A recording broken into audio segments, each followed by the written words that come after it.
Hey guys, it's Sherry Vegas and welcome back to my channel. So today we are getting into the holiday spirit, the Christmas spirit of things, and we're going to be making some easy DIY Christmas candles.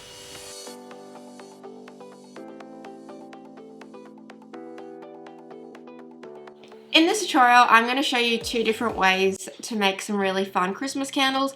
These are really simple but are going to look really effective. The first way is I'm going to be using a technique that I've already shown you guys previously if you've watched my resin candles tutorial. If not, I will add the link somewhere to it. I definitely go and recommend that because in that one I explain it really in depth. In this one I'm going to still explain it but brush over it, just hit the key points. So for that you're going to need to get your two different size candle containers, so a small one and a large one, and we're going to be setting it in like that and putting resin around it. And I'm also going to be coloring the wax and doing I think I'm going to do something cinnamony smelling, like maybe like apple and cinnamon for that one. And then for our next one we are going to be dyeing the wax as well, and we're going to be using some glitter and some other like scents and stuff to make some really cool Christmas candles.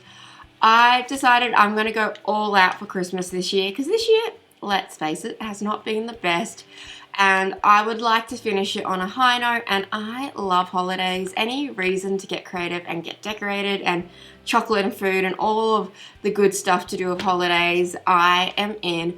And Australia doesn't go too nuts on Christmas, so I've decided I want to decorate my whole house and really do every sort of Christmassy thing out there.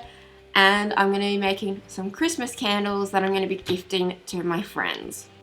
For my first candle, I decided I was going to go with that really traditional feel of Christmas and use oranges, as that's what they used to use to decorate with back in the day. And I also really love natural things, so I just sliced this orange up in two slices and then I put them on an oven tray and then placed them in the oven at a really low temperature.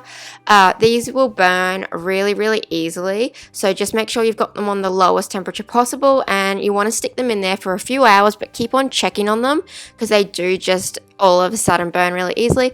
Then, because I did this a week prior to actually starting to make my candle, I decided to put them in silica, and I think that was like a big mistake because it stuck all to the orange slices and it was such a pain to get off. So I'd recommend putting the orange slices maybe between paper towel and some books.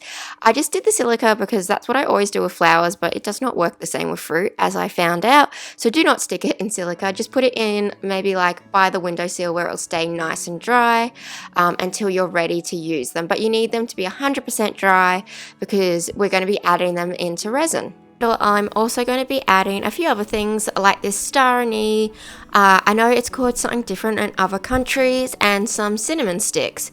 These are great because they're both dry products and they also do remind me of Christmas, so they're going to be able to go on the resin.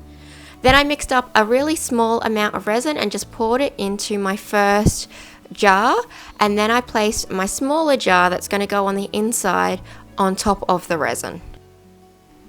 To stop my inside jar from moving around in the resin until it is dry, I just put a little bag that had some crystal chips in it. So anything that's heavy enough that's going to stop it from floating or moving around and hold it in place in the resin until it is set. After that, I just started to arrange how I wanted it to look by placing in my cinnamon sticks, the star anise, and my orange slices, and just trying to get a nice balance the whole way around my jar.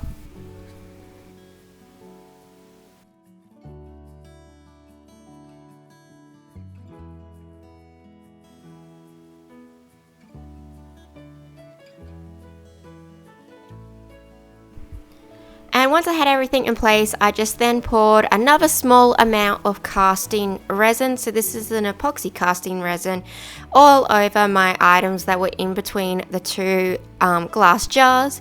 And that's just going to help lock them into place before I do my next pour. And the reason why this is important is because we don't want anything floating up in the resin. We want it to all stay at the same level because the jar on the inside isn't as high as the jar on the outside. Once the first layer of resin has set, you can slowly start adding more, building it up in stages, and you just want to make sure you don't pour past the jar on the inside. It's the next day and my resin is all set, so it's time to start making my candles. Today I'm using a soy-based wax that has been designed to work for containers. I like soy-based wax because I find them easy to work with and they are clean burning. I'm just measuring out the amount that I'm going to need for my container sizes.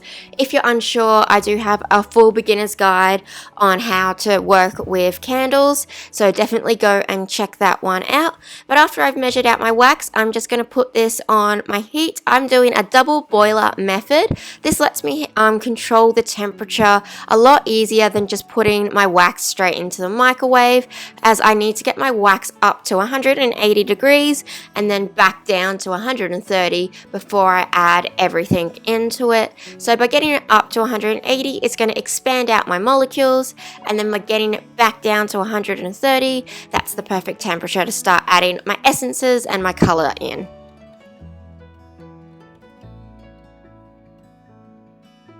So my wax is melted and I have split it off into two because I'm going to be doing two different essences, and I also want to color one of the candles.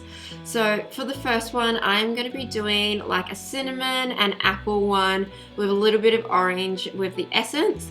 And then for the second one, I think I'm going to go for like a berry and caramel smelling candle, and I'm going to color that with some dye and then also add a little bit of decoration to that one. The next step is adding in the fragrance to your wax. Now it's down to 130, which is the perfect time to add it in for this particular brand of soy wax. I am using the apple and cinnamon and orange in one and the sort of caramel and berry essences in the other. I bought these off Amazon, so I'll add the links below to where you can buy them. And these are a really potent essence, so a little goes a long way, but basically you want around 5 to 10% essence depending on how strong you want your candle to smell. Normally to color my candles I use a liquid dye, but I wanted to try something different and I saw these wax sort of colored chips online, so I bought a sample pack of them with a few different colors to try out. This was the gold one, which I thought would go nicely with the gold glitter and the bowl that I am going to be using to pour this in because it's got the gold edge to it. But I am very keen to try out all these other colors and see what I think and if they're any better than the liquid tints. Give your wax a really good stir while your color chip is dissolving. It does take a little bit longer than your liquid tints, so you really need to make sure it combines properly with your wax before you pour it. The next step is to add my wicks in to my two separate containers. So for my large bowl, I'm going to be using a wood wick, and I've just got my little wick clip there that I'm placing on the bottom. And then I have got some wick stickers that I bought online, but basically they're just sticky dots, like double-sided tape sticky dots. And then I'm just going to be placing that on the bottom. What this does is it just sets your wick to the bottom, so that way when you pour your wax in, it doesn't float up.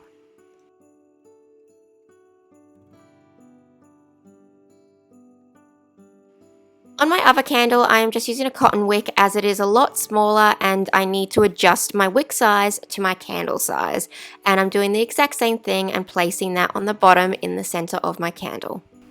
And then it's time to add my wax in because it's at that perfect temperature, and I go pretty much to the top.